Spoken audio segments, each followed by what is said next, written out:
Okay, so in this one we have a normal distribution with a population mean of 2 and a population standard deviation of 0.1. So I'm going to summarize this over here. I have a normal population. The mean is equal to 2. The standard deviation is equal to 0.1. And I want to know the probability that a machine dispenses more than 2.1. No sample has been taken. Okay? So there's no standard error. This is just a straight normal distribution problem like we had on the first day after the exam. So draw a normal distribution. No sample, so it's just a distribution of x's.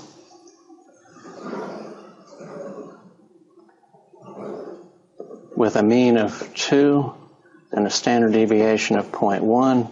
And we want to know the likelihood that we dispense more than 2.1. So z is equal to x minus mu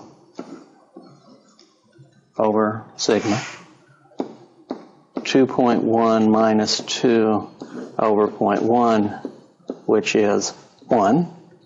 And that goes with an area of 0.3413. Remember 1, about half of the 68, so we've been kind of doing that for a while. That means from here to here we have 3413, and the area in the tail then is 0.5 minus 0.3413 is equal to 0.1587, and that's that. Expect a couple of questions on that first part, computing the probabilities, maybe between this point and that point, or something like that. So make sure you review those. I just want to make sure you know there's going to be a problem with just the normal population, and probably at least 2 calculations there. I just put 1 on here, but look back in your notes and make sure you can do, if it said between 1.8 and 1.9. So the 85th percentile.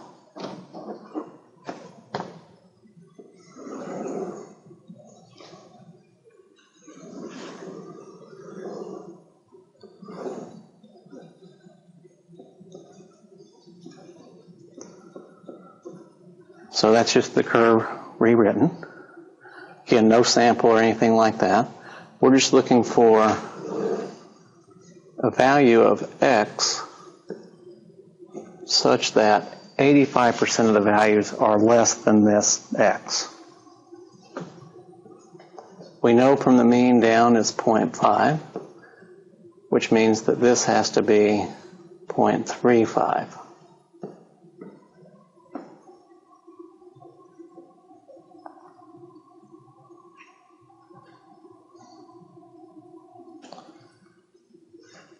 So we'll go to our z table and find a number on here that's close as possible to 0.35 in the center of the table. Okay, with the percentiles, it's sort of working them backwards. So 3508 is the closest value to 0.35 that I can find. And that is at z equal 1.04. And remember, 0.34, you already know that's about 1, so it's not going to be very far off from that. So I guess, just reasoning it out, you ought to expect it to be somewhere around 1. It's 1.04.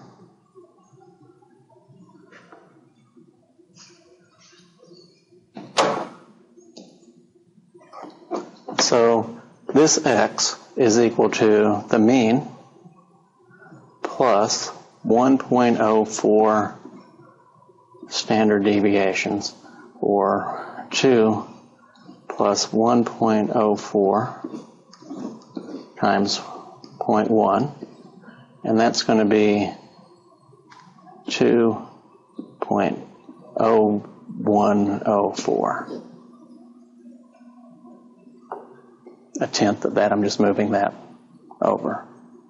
I'm sorry, 2.104.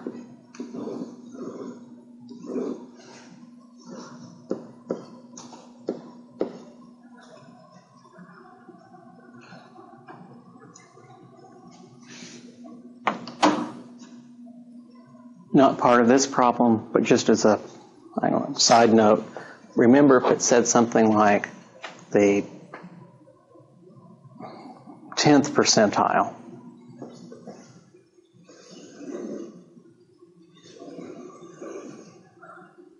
that if from there down is 0.1, the number we're going to be looking up is 0.4, and that it's going to be below the mean. Okay. I happen to know this one, but I'll look it up anyway. The closest to 0.4 is 3997, and that goes with 1.28. So this would be the mean minus 1.28 standard deviations, or 2 minus 1.28 times 0.1. Just want to call that back into your mind that if it's below the 50th percentile, that you'll have to do 0.5 minus that to get this area, and then that's the one you look up in the center of the table, and that you subtract rather than add.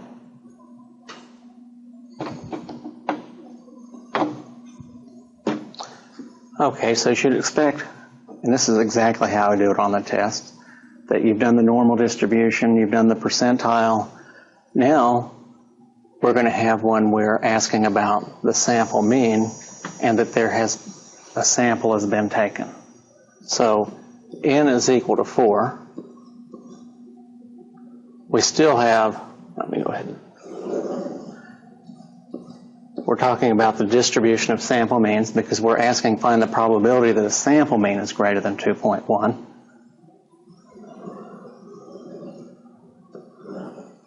The mean of the x bars is equal to the mean of the population is equal to 2.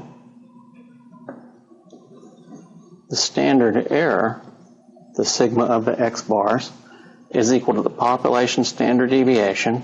If you want to put an x there to remind you it's the standard deviation of x, you can, or just leave it as sigma, divided by the square root of n. So we have, that was 0.1 divided by the square root of 4, 0.05. So remember, when it's asking about sample means, and when there's a sample taken, those are the two clues, that you have to correct and give the standard error for the sample means, divide by the square root of n. We're still looking for 2.1 up. So z is going to equal this distance, x bar minus the mean of the x bars in terms of standard errors. So divide by sigma x bar. So we have 2.1 minus 2 over 0.05. That's equal to 2. If you look that up in the table, that's 4772. That's from here to here. This is going to be 0.5 minus the 0.4772 is 0.0228.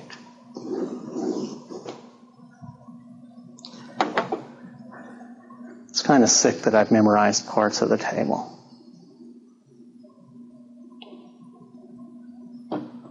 I think the best place to start on these is just to pull the information from the problem and write that down on the side somewhere. We have a random sample of 36. N is equal to 36. The sample mean was 75.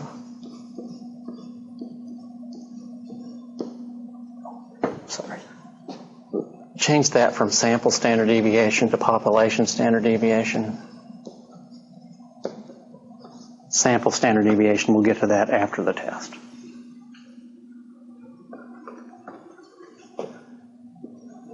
Is equal to 0.3, and we want to know if we can conclude, this is the alternative hypothesis, that the population mean is greater than 60.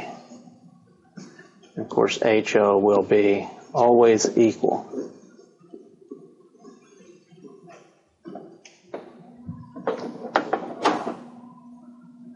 Okay, that's really not a period there, just a dot on the screen, so that's 30.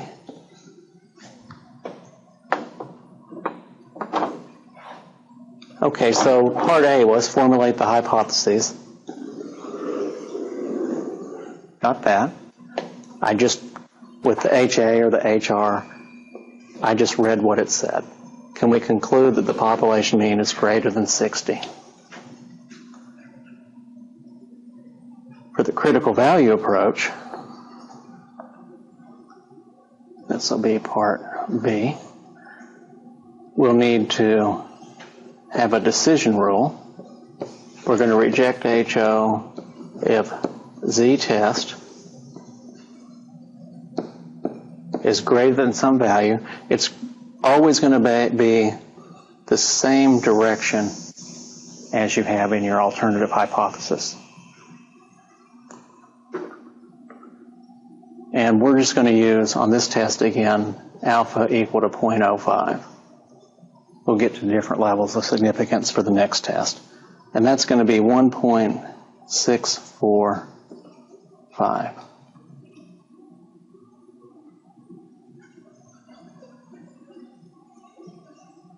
Then we'll compute the z-test, and that's equal to x bar minus the hypothesized mean over the standard error. So 75 minus 60, and that standard error, remember this is the standard deviation, the standard error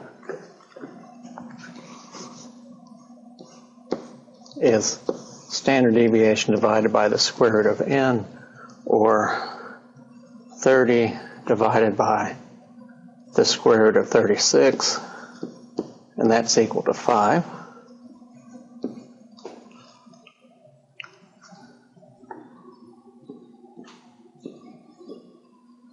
So we're 3 standard deviations above the mean. And 3 is greater than 1.645.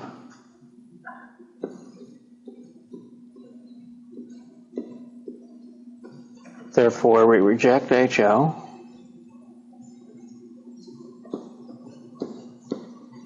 and conclude the population mean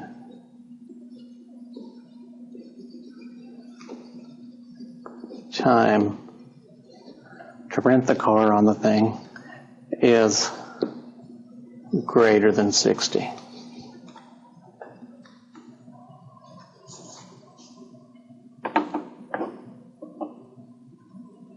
It's running out of room down there, but we conclude that the population mean time to rent a car is greater than 60 seconds. That will be our conclusion.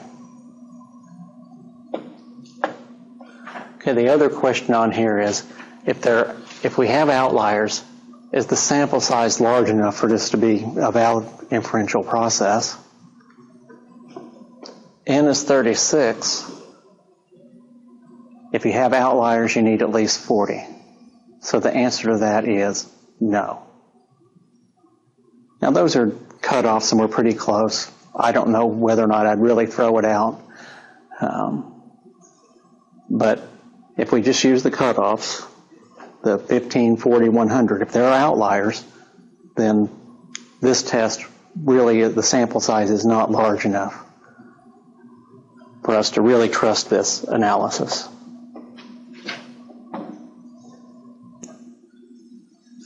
I'll go ahead and put that up here. The cutoffs are 15 for skew, 40 for outliers,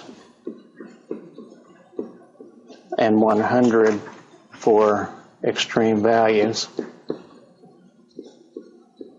Another way I could ask this, and I know I have some things in the multiple choice that are like this, I could say, I could have said in this one, instead of saying if outliers are present, I could say, suppose you had a box plot like that, which has an outlier. Or I could have an extreme value or not have one.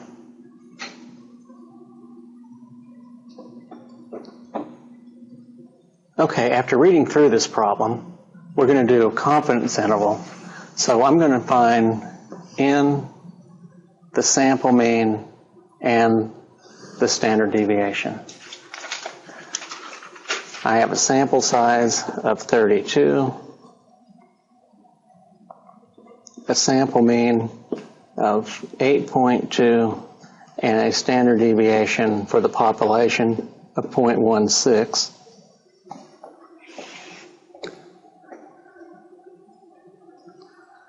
And I'm going to go ahead and compute the standard error. Sigma divided by the square root of n is 0.16 divided by the square root of 32, which is about 0.028.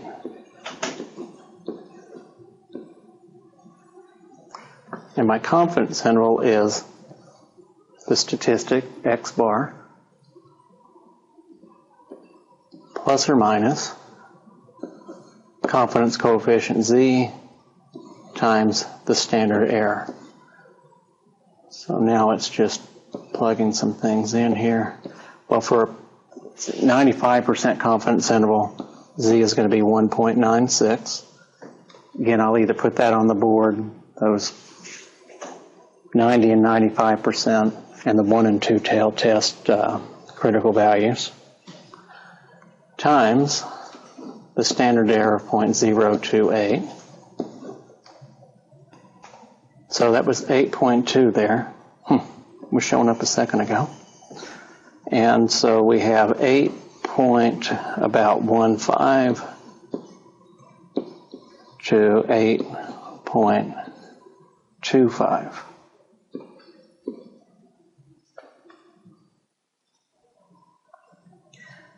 Remember, this is one of many intervals that could be constructed. We're not saying there's a 95% chance that this interval includes the true population mean. We're saying that if we threw, it's either 0 or 100 for this specific. What we're saying is if we repeated the process, this could be one of the 95% that includes the true population mean, or it could be one of the 5% that doesn't. It's about the collection of intervals, not one. That's not asked here, but I thought I would review that again while we were here. So that's part A. Based on the confidence interval, can you conclude that the population mean is less than 8.5? So B is yes. The entire interval is less than 8.5.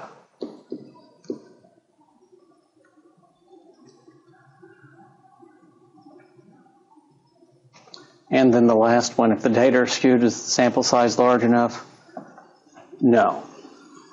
32 is less than 40. I'm sorry, skewed. I was going with outliers. The answer is yes, it is large enough because you only have to have 15. So C is yes because n is greater than or equal to 15.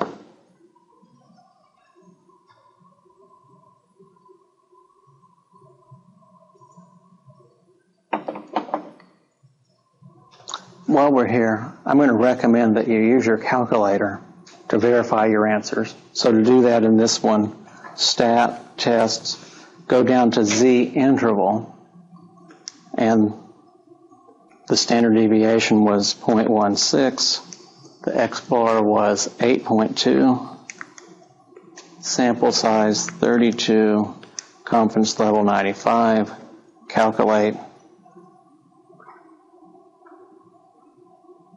Got pretty close. There's no rounding with this. That 0.028 probably is slightly different than what I wrote down. But you can see it's in the ballpark. 8.15. I guess on here you'd call that 8.26, but that's Close enough.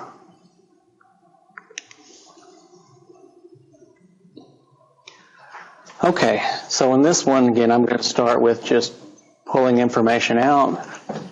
I have n of 64, sample mean of 21.5, population standard deviation of 6, and I want to know if I can conclude that the population mean is greater than 20. I just selected these problems out kind of randomly. Please don't be, make sure that you also know one-tailed less than and not equal to. This one just happens also to be more than.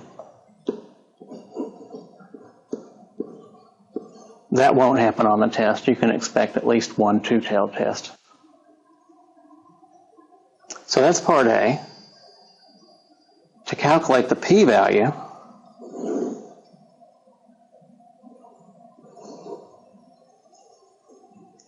we first calculate the z-test. Now sometimes what I'll do on a test is I'll say refer back to the problem where we already computed the z-test. And then you can go back there and just say the z-test is this.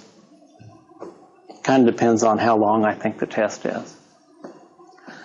So the z-test is x bar minus the hypothesized mean mu0 or mu h divided by the standard error. So we have 21.5 minus 20 divided by sigma x bar down here is equal to sigma divided by the square root of n. It's 6 divided by the square root of 64, and that is 0.75.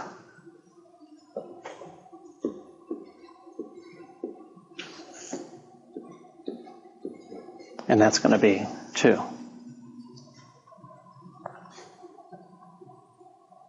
Again, I'll have some of them come out with nice numbers like this, but don't expect them all to come out to be 1, 2, or 3 on the z values. But if you look up a z, you're going to find 0.4772. I'm actually going to complete part C at the same time here. The sampling distribution, x bar, our population mean was 21.5, standard error 0.75. I'm sorry, that was 20, and this is 21.5. It's the x bar we observed. And the z for that is equal to 2. This area is 4772. The p-value is the area in the tail, going in the same direction as our alternative hypothesis. So that's 0.5 minus 0.4772, or 0.0228. So I'm going to go down here and just say, I've already done it up here, but for part B, 0.5 minus 0.4772 is equal to 0.0228. And then part C is draw the sampling distribution, label it, shade the p-value. Make sure you have x bar over here, mu, mu h, that should be sigma x bar, that's x bar, and z is equal to 2.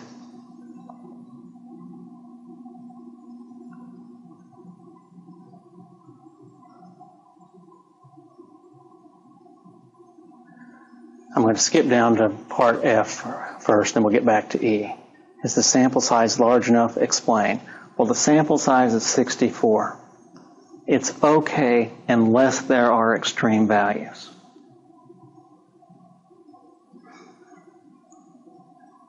Like if there's some student that studies 60 hours in the week before final exams.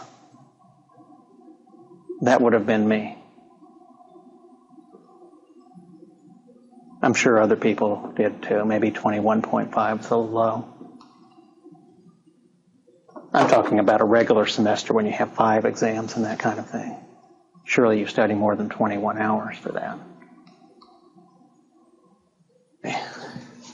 So for part E, if mu is equal to 20, remember the p-value is a conditional statement. If HO is true, if mu is equal to 20, then there is a p-value chance, 0.228 chance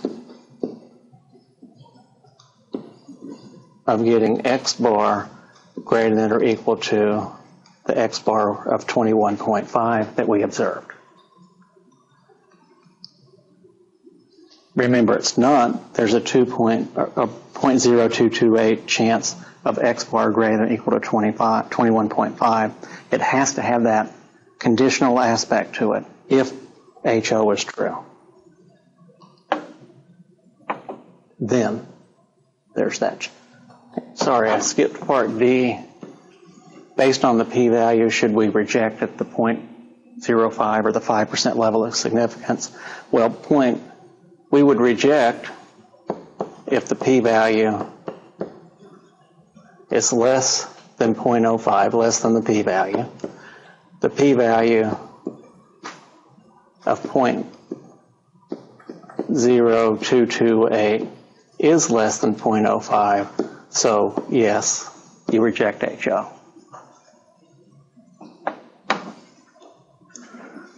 Okay, so this question, either exactly or very close to this wording, will be discuss the central limit theorem and its connection to hypothesis testing and interval estimation. So basically, the central limit theorem says if n is large enough,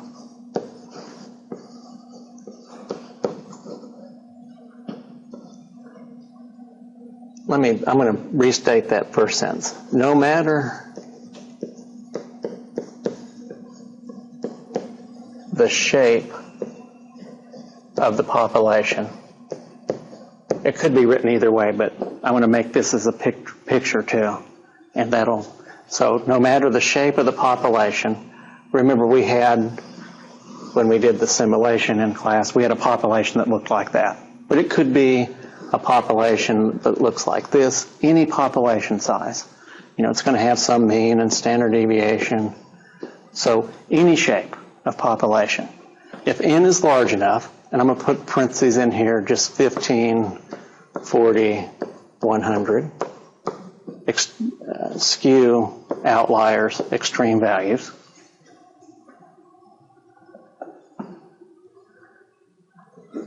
If we take all possible samples of size n. So now what I'm doing is I'm taking a bunch of samples.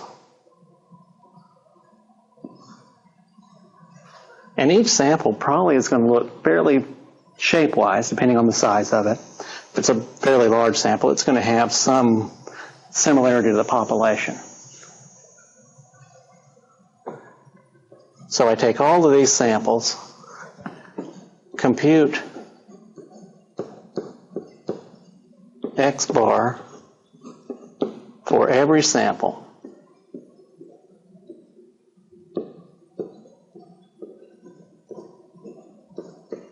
So in class and some of the other places that I gave you, either videos or what I wrote, I might have in class, I had a population 1, 2, 3, 4. We got all the possible samples, 1, 1, 1, 2, down to 4, 4. That would have been all the samples. We computed x bar for every sample. So I'm getting x bar for every one of these samples.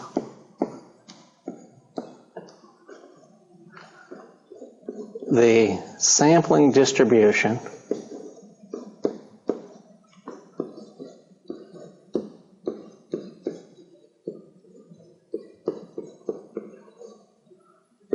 of the x bars will be a bell curve with a mean of the x bars equal to the mean of the population and a standard error of the x bars equal to the population standard deviation divided by the square root of n.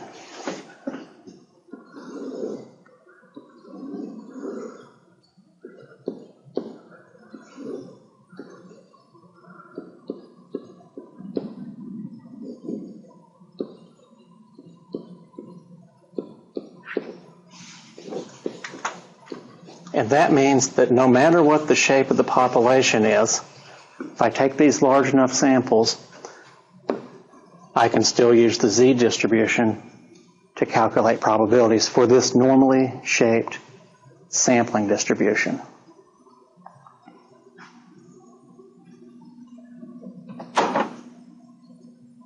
Okay, connection to confidence intervals. Confidence intervals are statistic plus or minus confidence coefficient times standard error. That z value assumes that you have a normally distributed population or a normally distributed sampling distribution. The population can look like anything. I can still use that z value because I've met the conditions of the central limit theorem. So anytime when we put in that 1.96 or that 1.645, the central limit theorem was what allowed that to be a meaningful number. For hypothesis testing, we would say something like reject HO if z-test is less than minus 1.645. That number came from the z-table, and the z-table makes this stuff valid for infants because we have a bell-shaped sampling distribution. So whenever we look up something in that table, it makes sense or it works because we're guaranteed a bell-shaped sampling distribution via the central limit theorem. When we say reject HO, if the p-value is less than 0.05, remember we're computing the z-test and all of that, but that 0.05, let's say if we were, HR was less than, this area in the tail, this 0.05, is 0.05 in a bell-shaped distribution. So when we say reject HO if it's less than 0.05, that's only valid if we have a bell-shaped sampling distribution.